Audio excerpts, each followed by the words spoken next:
بسم اللہ الرحمن الرحیم۔ السلام علیکم۔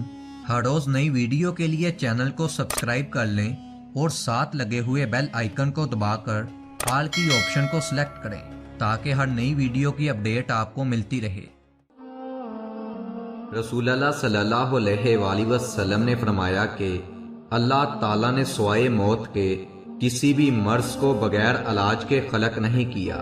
رسول اللہ صلی اللہ علیہ وآلہ وسلم نے فرمایا سحر کو بیدار ہو جاؤ تاکہ آسمان کی برکت پا لو۔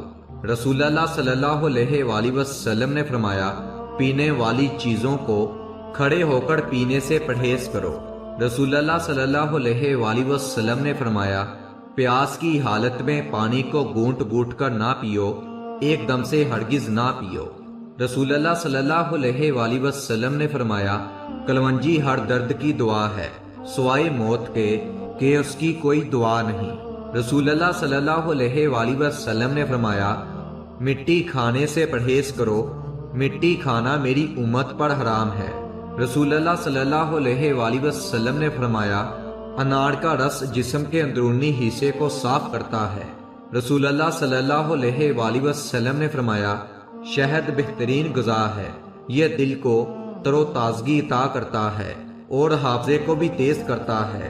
رسول اللہ صلی اللہ علیہ وآلہ وسلم نے فرمایا روٹی کو چھری سے مت کاٹو، جس طرح اللہ نے اسے محترم قرار دیا ہے تم بھی اس کا اسی طرح احترام کرو۔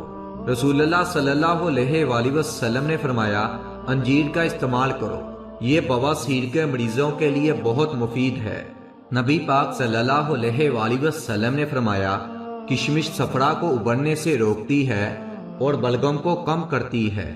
آپ صلی اللہ علیہ وآلہ وسلم نے فرمایا ترنف یعنی کہ بڑا لیمبو دل اور دماغ کو قوت دیتا ہے۔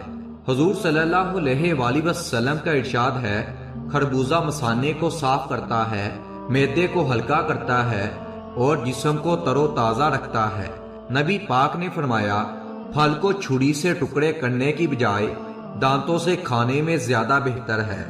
رسول اللہ صلی اللہ علیہ وآلہ وسلم نے فرمایا خربوزہ جنت کا پھل ہے، لہذا اس کے کھانے سے غفلت نہ کرو۔ حضور نبی کریم صلی اللہ علیہ وآلہ وسلم نے فرمایا بے ایک پھل ہے جس کے کھانے سے آنکھوں کی بینائی تیز ہوتی ہے۔ نبی پاک نے فرمایا نئے پھلوں میں بہت سارے فائدے ہوتے ہیں، نئے پھل کھانے سے جسم تندرست ہو جاتا ہے۔